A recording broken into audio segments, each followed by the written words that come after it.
પહેલી વાત, મંદિર છે કોઈ પૈસા વેડફાતા નથી. આ 2000 અબજ ડોલરમાંથી કંઈક ઓછું કરો, ત્યાં થોડુંક વધારે વેડફાય, અને ત્યાંનું 1% મંદિરમાં નથી વપરાતો. આ તો મેં એક આંકડા કીધા, બીજા તો કેટલાય આંકડા છે. બીજી વાત, મંદિર છે એનું સમાજમાં આર્થિક રીતે કેટલું બધું મોટું યોગદાન છે. ભારત વર્ષમાં 35 લાખ મંદિરો છે. નાના મોટા થઈને 35 લાખ મંદિરો છે. કોઈ મંદિર બહુ નાના છે, કોઈ સામાન્ય હાઈવેની બાજુમાં કોઈ ખેતરમાં નાનું મંદિર બનાવેલું છે, કોઈ ભક્તે, કોઈ એક ખેડૂતે શ્રદ્ધાથી, અને એની સામે બહુ મોટા મંદિરો પણ છે. તિરુપતિ બાલાજી તમે જો, રામેશ્વરમ જો, જગન્નાથપુરી જો, દ્વારકાધીશ જો, ઉપર પશુપતિનાથ જો, દિલ્હીમાં સ્વામિનારાયણ અક્ષરધામ તમે જો. આ બધા વિશ્વ કક્ષાના મોટા મંદિરો છે.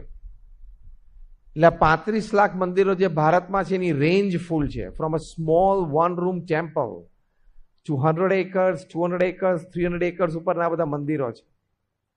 એનું સમાજમાં આર્થિક યોગદાન. કોઈક મંદિરનો વિરોધ કરે અથવા મંદિર પ્રત્યે નાસ્તિકવાદ દેખાડે ને તો એને આ મુદ્દો કહેવાનો કે મંદિરનું સમાજમાં આર્થિક યોગદાન. તો આ જે બધા મંદિરો છે એને ચલાવવા માટે અમુક જગ્યાએ માનદ સેવાઓ પણ ઘણા કરે છે, અને અમુક જગ્યાએ પગારદાર લોકો પણ રાખ્યા છે.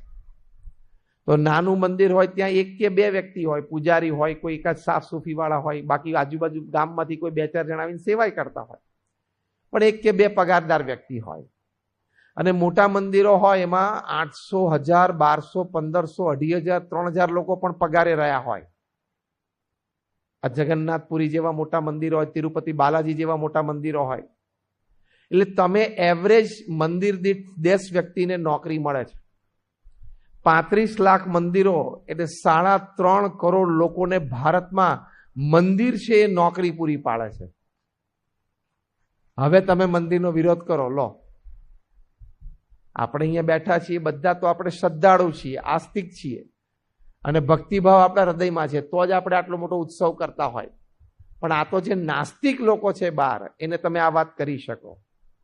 કારણ કે નાસ્તિક ને ભક્તિભાવ અને સેવા એ 2 શબ્દ જ એની ડિક્શનરીમાં નથી.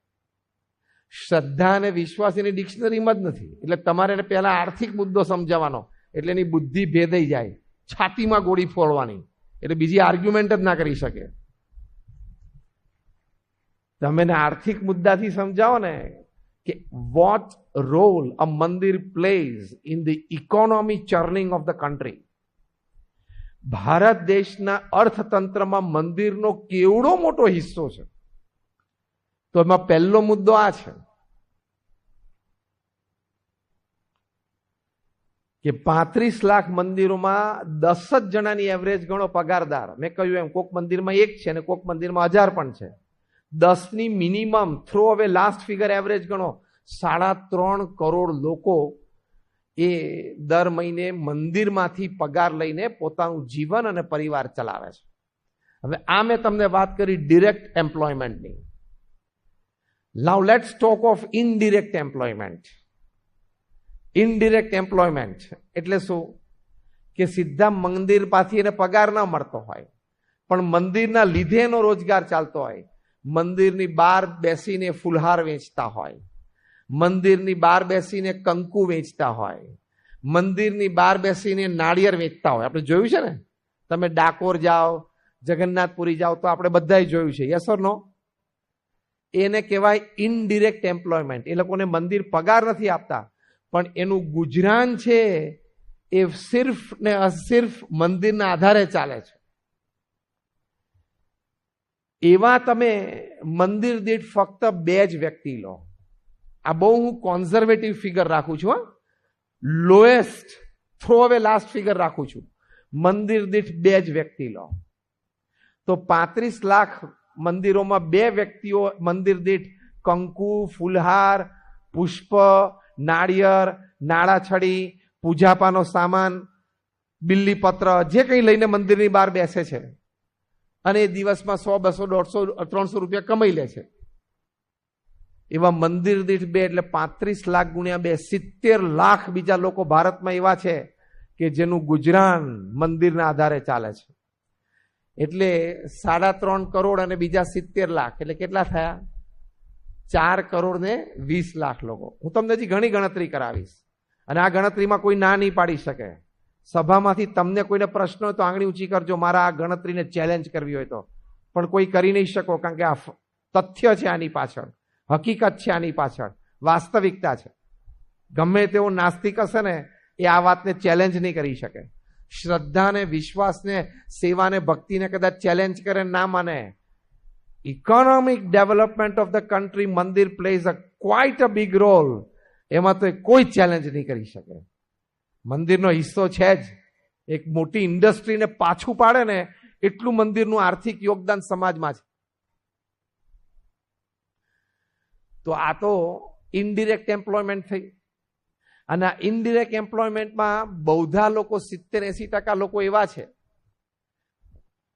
કે મંદિરની બહાર બેસીને ત્યાં ફુલહાર કે નાળિયેર કે કંકુ બેઠા હોય, એમાં વૃદ્ધ ઉંમરના લોકો હોય છે, મોટી ઉંમરના લોકો હોય છે, મોટી ઉંમરના વિધવા સ્ત્રીઓ હોય છે, અભણ લોકો હોય છે કે જે કદાચ મંદિરની બહાર બેસીને પૂજાપાનો સામાન ન વેચે તો એની માટે બીજી કોઈ રોજગારની આ રોજગારની શક્યતા જ નથી, કારણ કે ભણેલા નથી.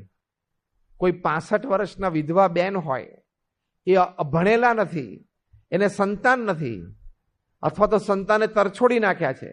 એ અત્યારે કોઈ મોટા મંદિરની બહાર એ ફૂલહાર બનાવીને વેચે છે કોકની પાસેથી ફૂલ આવીને, અને સાંજ પણ એ 50, 75, 100 રૂપિયા કમાય છે ને એનું ગુજરાન ચાલે છે. એને તમે એ જગ્યાએથી ઉઠાડશો તો એને જોબ ક્યાં આપશો તમે? You don't have any other place.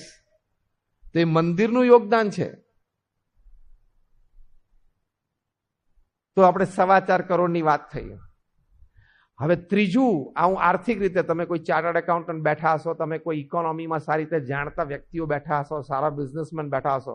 I am talking a third term that is called auxiliary employment. પહેલા ડિરેક્ટ એમ્પ્લોયમેન્ટની વાત કરી, પછી ઇનડિરેક્ટ એમ્પ્લોયમેન્ટની વાત કરી.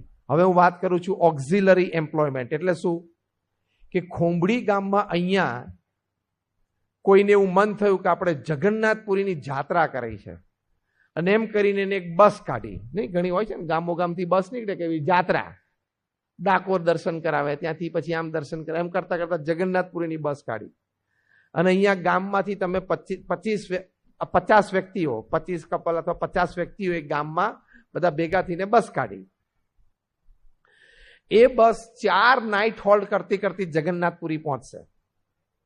હવે જો જ્યાં ઇકોનોમી ચર્ન થાય છે, તમે જો પહેલી રાત જ્યાં રોકાશે ત્યાં 25 રૂમ કોઈ હોટલમાં બુક થઈ. એ હોટલ વાળાને ધંધો મળ્યો કે નહીં?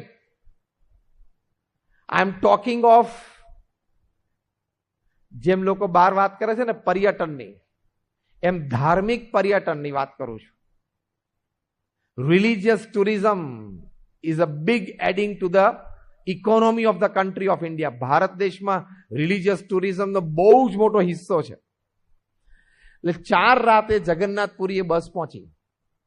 એટલે 4 જગ્યાએ 4 હોટલ વાળાને 25 રૂમ વેચાણી. આ લોકો જ્યાં 4 દિવસ ફરતા ફરતા ગયા, ત્યાં ક્યાંક ઇન્દોરમાં કોઈક જગ્યાએ ઊભા રહ્યા અને કેળાની લારી જોઈ, અને 25 કપલમાંથી 5 જણાએ કેળા ખરીદ્યા. એટલે કેળાની લારી વાળાને 5 ડઝન જે કેળા વેચાણા, ઇટ ઇઝ અનઓર્ગેનાઇઝ સેક્ટરમાં ઇકોનોમી ચર્ન થઈ કહેવાય.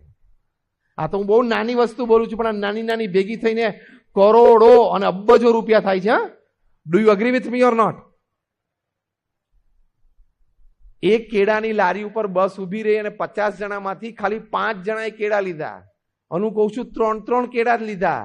એ જે 15 કેળા વેચાણા, એ છેક ખોંભડીથી ગયેલી બસ ઇન્દોરમાં જઈને 15 જ કેળા લીધા. તો that is an economic churning. આવા ભારતમાં રોજ હજારો પ્રસંગ બને છે. પછી તમે ત્યાંથી કંઈક ખરીદી કરી, તમે અયોધ્યા શ્રી રામલલ્લાના દર્શન કરવા ગયા અને રસ્તામાં બનારસ થઈને આવ્યા, અને બનારસમાંથી તમે કપડાની ખરીદી કરી.